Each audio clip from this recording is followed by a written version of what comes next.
can't believe it's his 13th season, 13th training camp heading into the National Football League. He is Greg Olsen, the Carolina Panthers. How are you, Greg? Doing great, man. How's it going? I'm doing great. I mean, walk me through. Is this like, because you got kids, do you have like a checklist, like a back-to-school checklist? You need this, you need that before you head off? I mean, what's this week like for you? Oh, man. This week is you cram everything that you've been putting off all summer personally into 2 days to make sure you check all those boxes before you leave. You make sure all's right with the wife. You make sure all's right with the kids. You make sure they all love you because they're not going to see you for 3 weeks. You make sure there's no loose ends at home that you ignored for the last couple months. You want to make sure you're leaving home on the right foot. Okay, so the honey-do list. I mean, can you walk me, like, what's the biggest item that you definitely needed to lock up on that front, Greg? My list is long, Rich.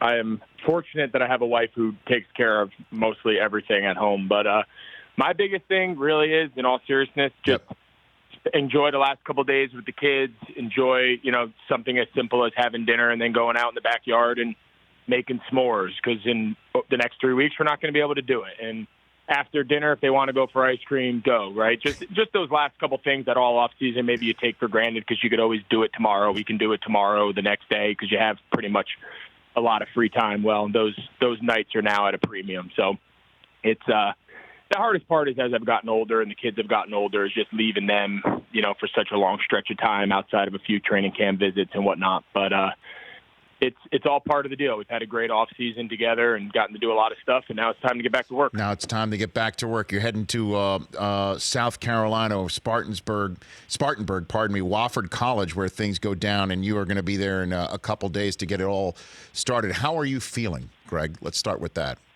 I feel great. I've had the reason I was a couple minutes getting in. We just got off the field doing a little workout over at the stadium. I feel great. I've had a great off season. I haven't been limited, for months now. Was able to go through the whole off season program, then OTAs and training camp. I feel great. I feel as good as I have. It's just a matter of the last couple of years. I've just been a little snake bit by this foot, and hopefully that's behind me. I haven't had any, knock on wood, haven't had any really setbacks or anything holding me back. So hopefully it lasts a little bit better this time. The surgery we did after the second break was a little bit more significant. We're hoping it provides a little more, stability and kind of puts that thing to rest for the first time. And God, it feels like forever, but been 2 years now. So why do you keep doing it, Greg? I mean, you have a broadcasting career teed up if you want it. I don't know if let me start with this then. Have you gotten knocks on the door to say just quit and we'll put you in a booth? Have you gotten those calls from people in my industry? We have. The last off season we had some significant talks. This year we probably had the most significant talks with a few different networks about a few different types of jobs, whether it be broadcast stuff, studio stuff, calling games or whatnot.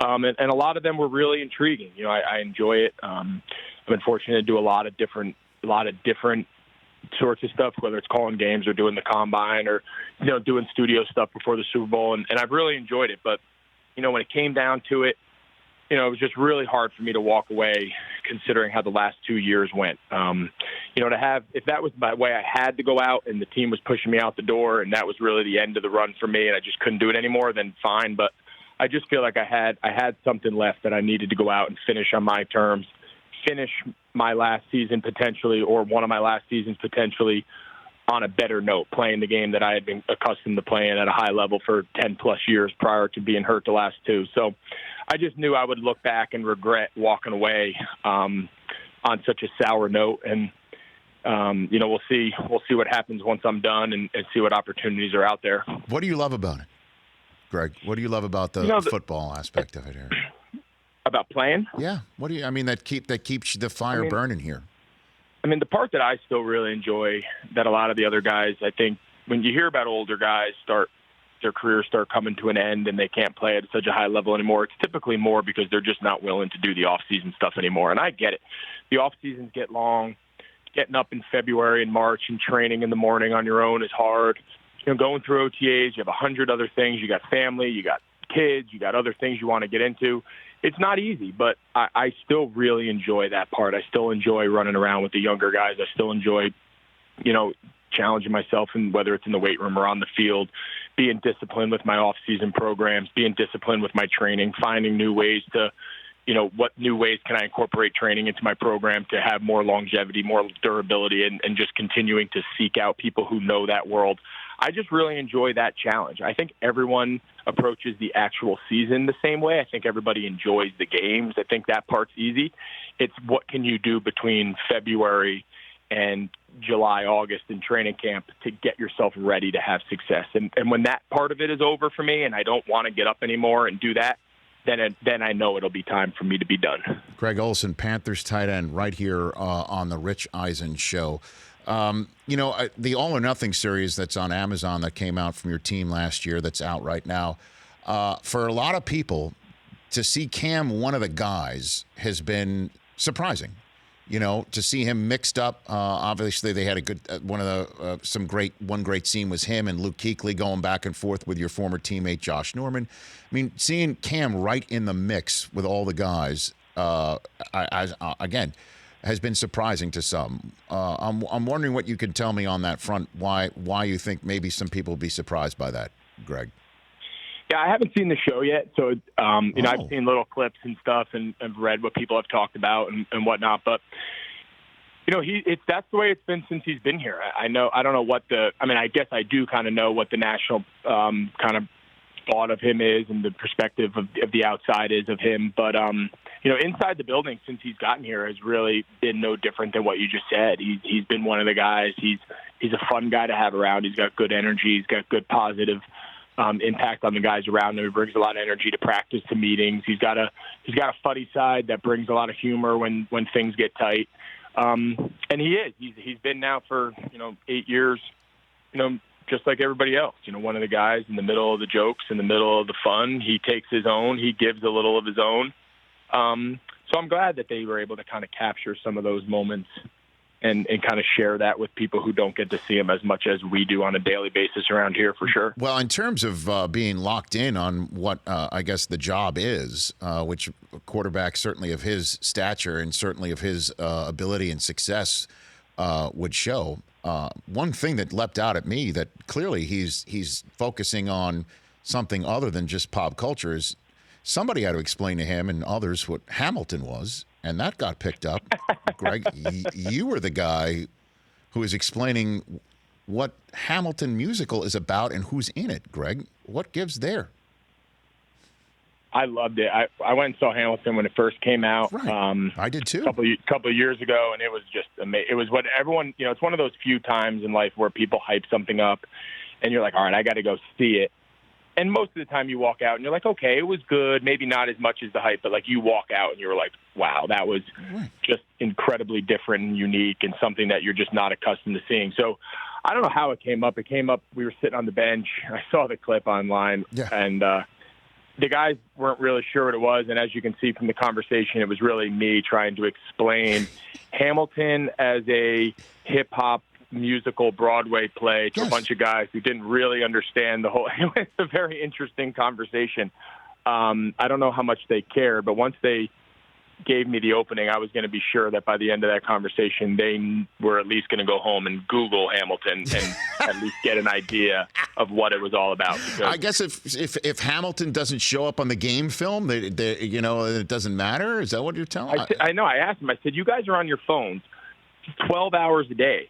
Not one of you on social media came across Hamilton. It was like the most talked about pop culture event going on for like 6 months a couple years ago. Like, you guys don't know what that musical is, and Lin-Manuel Miranda, like, you never saw that? Right. They were like, no. I was like, you guys got to get off video games and start getting out a little bit.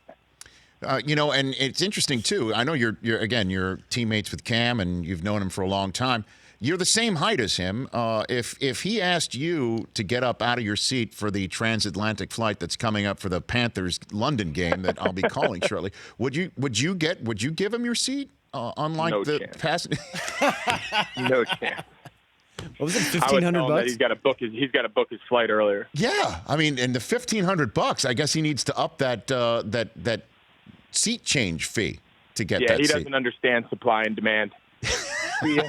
That price, if you're going to pay a guy that short notice, you're going to have to come out of your pocket a little more than that. Yeah, I thought so too. I mean, he gave it a whirl though. Didn't work Yeah, out. I give him credit. He gave it a shot. You can't hate the hustle. He gave it his best shot. Yeah, I mean, you've got a London game coming up. It's on the NFL Network too, Greg. That's coming up. It is. Well, I'm looking forward. One of the things that I've always looked forward to in my whole career, I've never played an international game. Obviously, the London or the Mexico one, and I'm finally. The year I was supposed to play was my last year in Chicago. They were scheduled to play, and then obviously I got traded to Carolina, so I never got to go. So I had to wait 9 years from when I was supposed to play my first one to now finally get a chance to play overseas. I've never been to Europe in general, let alone played a game there. So I'm looking forward to that a lot. You never have set foot in the continent of Europe. Negative. I have not stepped foot on like the other half of the globe. I haven't been to. Wow. I haven't been to Europe. I haven't been to Asia, Africa. I've been to like Mexico. I've been to like all the normal American guy stuff. I've been to like the Caribbean. I've been to Caribbean. Mexico.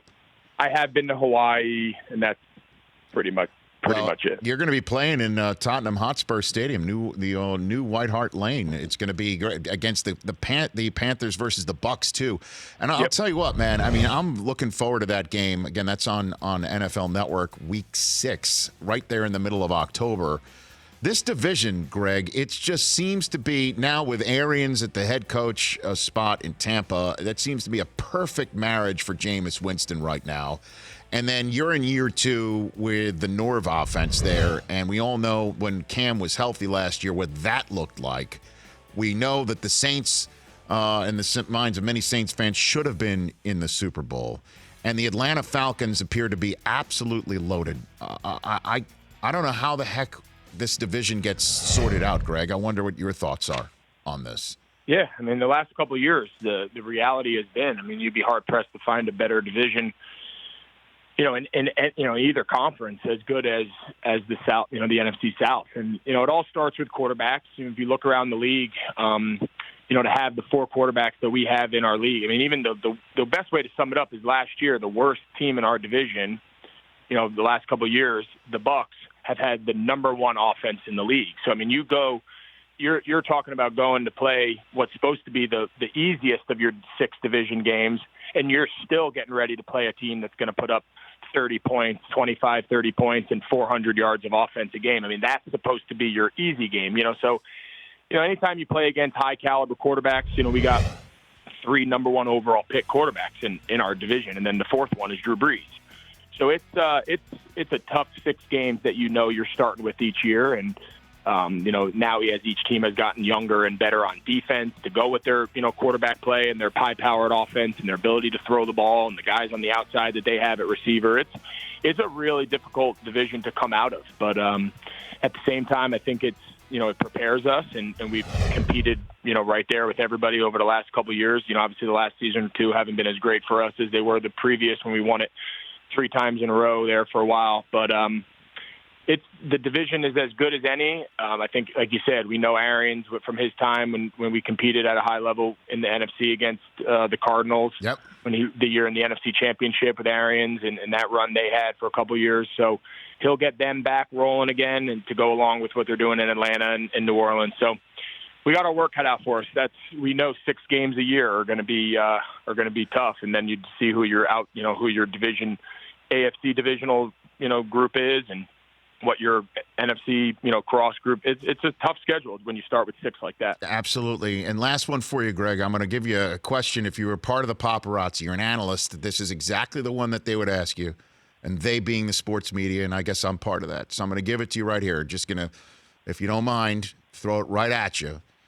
This is not Greg Olsen, the football player, although drawing on the position that you play and the concept of still wanting to play in the NFL. Do you think Gronk plays in the NFL this fall for the New England Patriots, Greg Olsen? If I was betting, I would bet yes. I don't think it's I think it's close to maybe 60-40, 50-50. I don't think it's like a no-brainer. I just think he's buying a little time. I think if you look at his offseason the last couple of years, there's been I want a new contract. We amended the contract. We've kind of done all of those things. He never really got what he wanted. I think this might be a way of saying, hey, let me save myself through camp. Let me save myself through the beginning of the season. The beginning of the season never matters to the Patriots anyway. Every September, everyone thinks they're dead.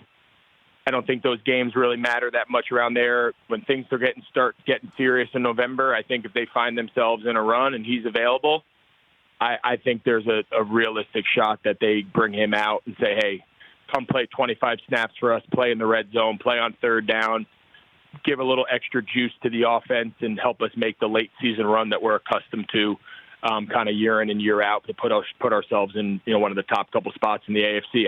I don't think that's an unrealistic kind of pass. Certainly if TB12 is the one to lob in the call, right, Greg? I mean, how significant would that be? Yeah, I mean, if Tom Brady calls you in end of October, November, and says, "Hey, Gronk, we're sitting here halfway through the year, 5-3, 6-2, we're right in the mix of this thing. Come put us over the hump the last 8 games, and let's get it. Make another run."